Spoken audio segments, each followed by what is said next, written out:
Hai, selamat datang di Akalogy, channel yang akan membahas mengenai persiapan masuk dan hal-hal seputar kampus. Bersama saya David, dan hari ini kembali kita akan membahas mengenai pengetahuan kuantitatif. Kita mulai saja dari soal yang pertama, ini pemanasan.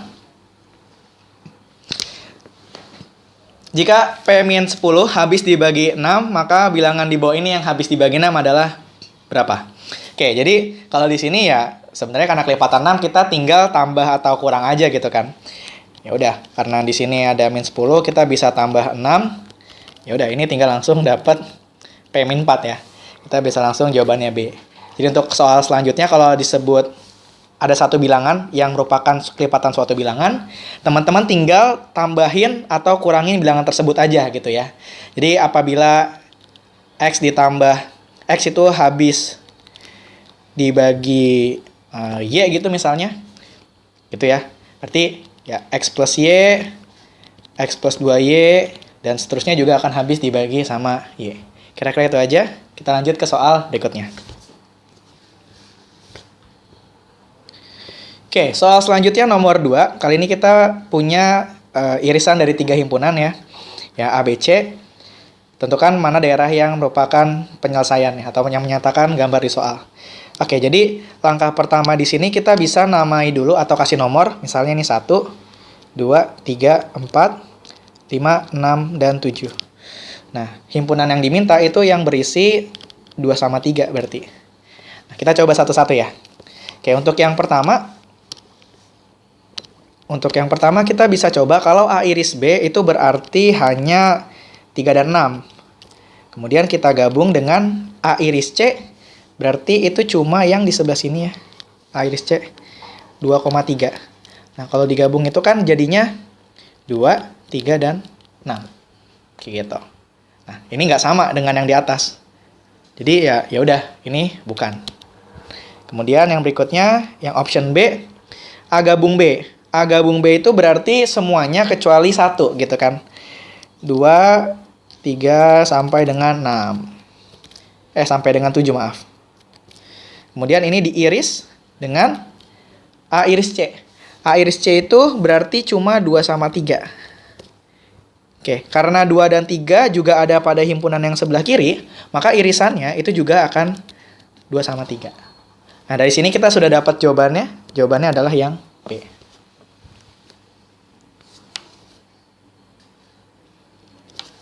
Oke, soal selanjutnya nomor 3. Kali ini yang jawabannya bisa lebih dari 1. Kita punya 2fx ditambah f1 min x sama dengan 3x maksudnya. Maka pernyataan yang benar yang mana? Nah, kita mau coba lihat di optionnya itu hanya ada kuantitas f1 dan f2. Nah, kita coba berpikir di sini gimana kita munculin f-1 sama f2.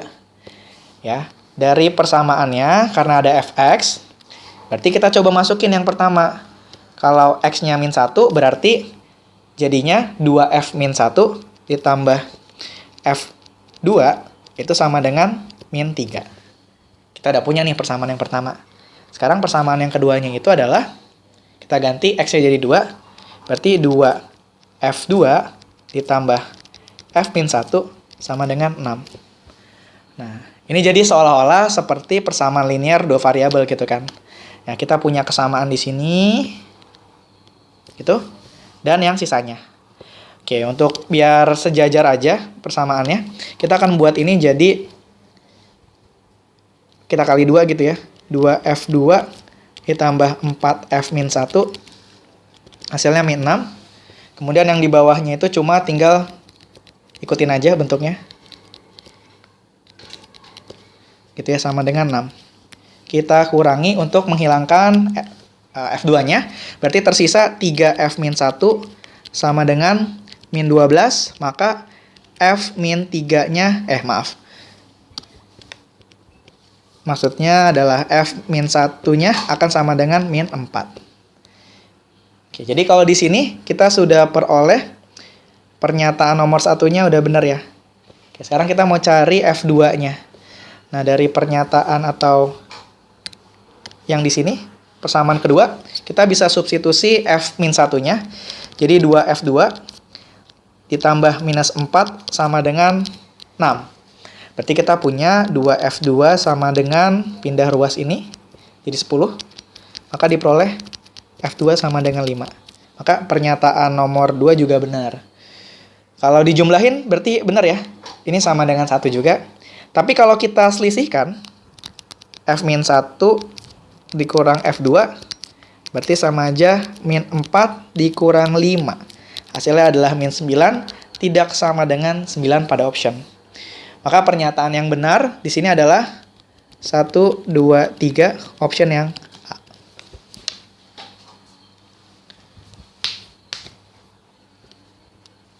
Oke, soal selanjutnya nomor 4. Kali ini kita punya seperti ini ya soalnya. Jika X-Y lebih dari 0 dan YZ kurang dari 0, maka yang pasti bernilai negatif. Harus pasti ya teman-teman. Nah, berarti karena XY lebih dari 0 dan YZ kurang dari 0, tidak ada yang negatif. Tidak ada yang nilainya 0. Gitu. Jadi X, Y, Z tidak ada yang sama dengan 0. Jadi aman kalau kita mau ngebagi. Nah, di sini kita coba dulu option yang pertama. Ya. Di option yang pertama, kita punya X, Y, Z kuadrat. Nah, karena nggak sama dengan 0, berarti Y, Z kuadratnya pasti positif nih teman-teman. Karena bilangan kuadrat kalau dia nggak sama dengan 0, berarti pasti positif nilainya. Nah, jadi kita tinggal berpengaruh sama yang X-Y-nya doang. X-Y-nya sudah dikasih tahu nilainya lebih dari 0. Maka bentuk yang persama atau pernyataan pertama, X, Y, Z kuadrat, itu pasti nilainya positif. Jadi dia bukan yang negatif nih, bukan yang ini. Gitu ya. Nah, kalau pernyataan nomor 2, kita coba bongkarnya itu seperti ini. X kuadrat dikali Y kuadrat dikali YZ. Nah, X kuadratnya karena nggak sama dengan 0 berarti pasti positif, Y kuadratnya juga akan sama, sehingga tinggal kita punya YZ. YZ di soal sudah dikasih tahu deh, kurang dari 0. Berarti untuk yang pernyataan 2, pasti bernilai negatif. Nomor 2 benar.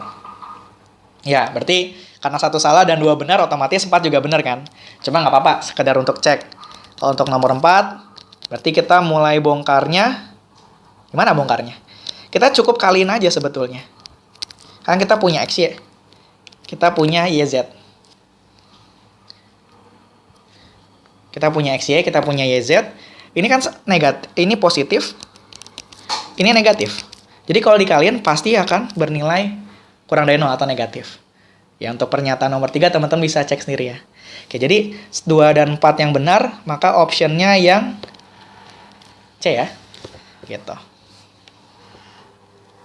Oke, soal selanjutnya nomor 5. Kali ini R adalah banyak bilangan bulat yang memenuhi pertidaksamaan di soal ini. Kita akan membandingkan kuantitas yang mana, R versus 2. Oke, dari pertidaksamaannya kebetulan sudah ke dalam bentuk yang sudah siap dipakai.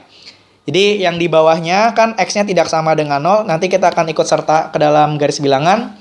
Dari X min 4, akarnya adalah X sama dengan 4. Dari X min 2, akarnya adalah X sama dengan 2. Dan yang di sebelah kiri, X sama dengan min 1. Jadi kita buat garis bilangannya. Yang paling kiri ada min 1 di sini. Ini ada 0. Kemudian ada 2 dan ada 4. Oke. Kita sekarang mau coba. Untuk yang pertama nih, di antara 0 sama 1 sama 2 kan cuma ada 1 bilangan bulatnya. Jadi kita cukup tes aja, 1 itu memenuhi nggak sih pertidaksamaan di atas. Kalau kita masukin 1, nanti yang X plus 1-nya jadi plus. Dikali yang masukin X min 2-nya itu nanti negatif, karena min 1. Dikali negatif juga. Dibagi dengan positif. Hasilnya akan lebih dari 0. Atau positif. Jadi di sini positif. Kalau di antara 2 sama 4 ada 3. Ya, kita bisa cek. Kalau masukin 3, nanti ke yang kirinya plus. Masukin ke X min 2, berarti 3 min 2 jadi plus juga. Kemudian dimasukkan ke X min 4, berarti 3 min 4, negatif. Dibagi dengan bawahnya positif. Hasilnya akan kurang dari 0, sehingga ini bernilai negatif. Nah, untuk yang di antara min 1 sama 0, nggak perlu kita uji, karena nggak ada bilangan bulat di sini. Ya, sebenarnya kalau biasa diuji aja. Cuma karena ditanyanya banyak bilangan bulat, berarti kan nggak akan ada. Di sini ada 5 misalnya. Kita coba tes ya. Nanti plus, dikali plus, dibagi plus juga akan positif. Sedangkan kalau di sini kita coba min 2 misalnya. Nanti min, dikali min, dibagi min juga. Hasilnya akan positif. Caranya akan serupa ya. Ini positif-positif. Sehingga yang ada bilangan bulatnya itu yang di sini. Gitu. Maka banyak bilangan bulat untuk pertidaksamaan ini itu adalah 1. Maka R sama dengan 1. P-nya 1, Q-nya 2, maka kita pilih jawabannya yang B.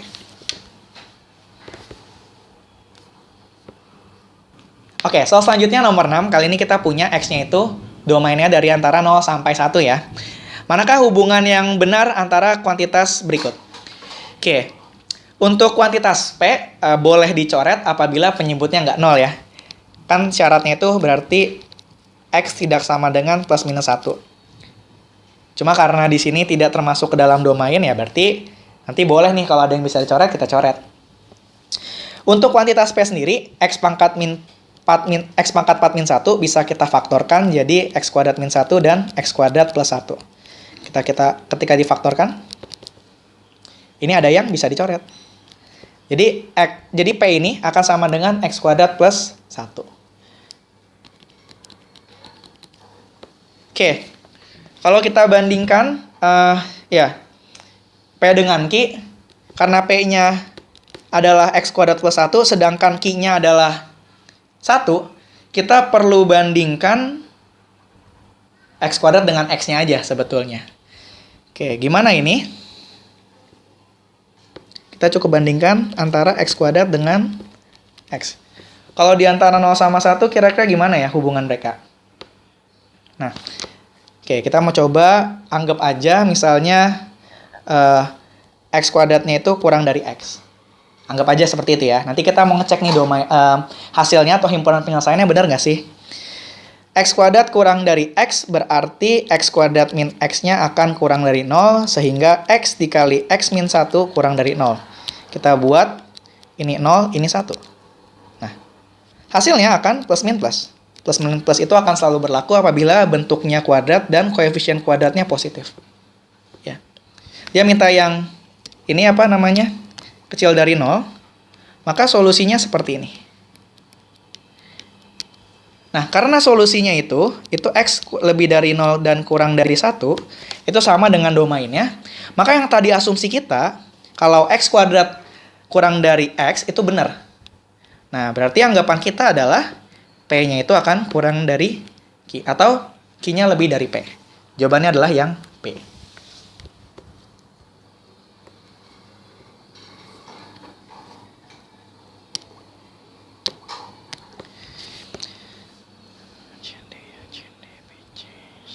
Oke, soal selanjutnya nomor 7.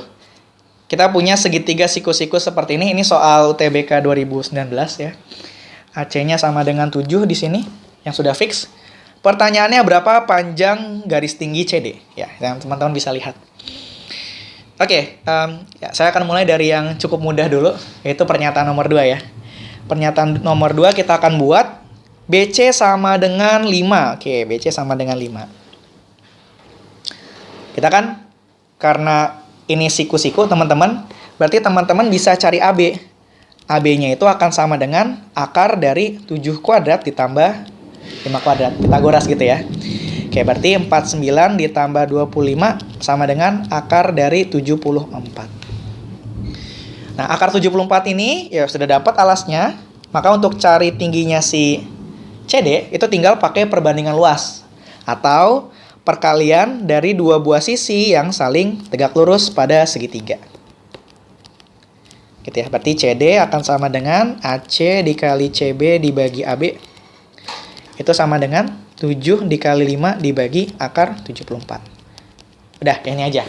Yang penting kita sudah bisa tahu, kita dapat nih kalau pakai pernyataan 2 saja sudah cukup. Nah, gimana dengan pernyataan nomor 1 saja? Yang kayaknya lebih susah. Oke, jadi kalau pakai pernyataan nomor 1, ini kita hapus dulu. Oke, sekarang kita mau coba kalau pernyataan 1 saja apakah sudah cukup. Berarti kita tadi hapus yang ininya ya. Oke, kalau pernyataan 1 saja, kita mau mencari CD lagi. Kita misalkan panjang yang mana ya kira-kira? Oke, kita bisa misalkan panjangnya AD itu X. Gitu. Dan BD-nya 3 ya, pernyataan nomor 1. Nah, di sini kita bisa pakai kesebangunan antara segitiga ADC dan segitiga ADC, berarti kita bisa pakai ACB gitu ya, kira-kira. Kita bisa bandingkan di sini antara AD dibanding AC. Ini akan sama dengan AC dibanding AB. Jadi yang tegak sama miring, tegak sama yang miring. Gitu aja ya, gitu. Nah, jadi kita coba substitusi. Nanti akan jadi seperti ini teman-teman. AD-nya kan X, AC-nya 7. AC-nya itu adalah 7 juga. AB-nya adalah X plus 3. Nah, kalau kita kali silang, nanti diperoleh X kuadrat plus 3X sama dengan 49.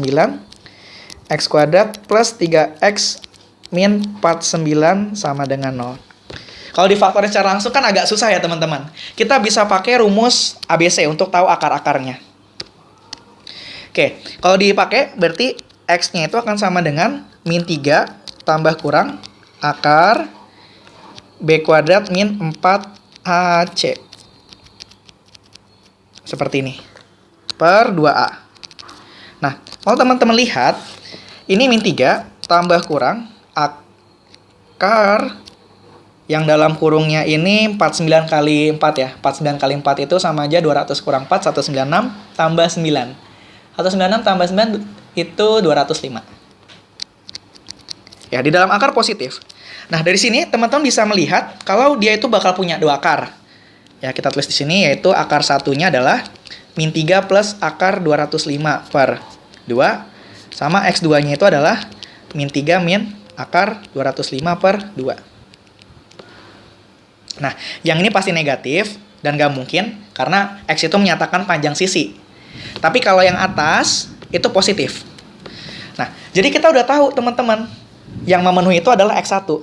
Nah, maka untuk mencari T, teman-teman tinggal pakai Pitagoras antara 7 kuadrat dengan X1 kuadrat. Ya, memang agak rumit, tapi kita bisa tahu ini memenuhi. Jadi, 1 saja cukup, 2 saja juga cukup, sehingga optionnya yang D.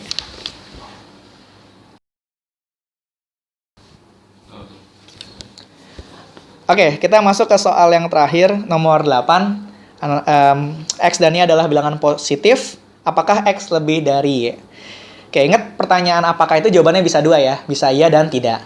Tapi nggak boleh di tengah-tengah tuh. Jadi iya dan tidak secara bersamaan.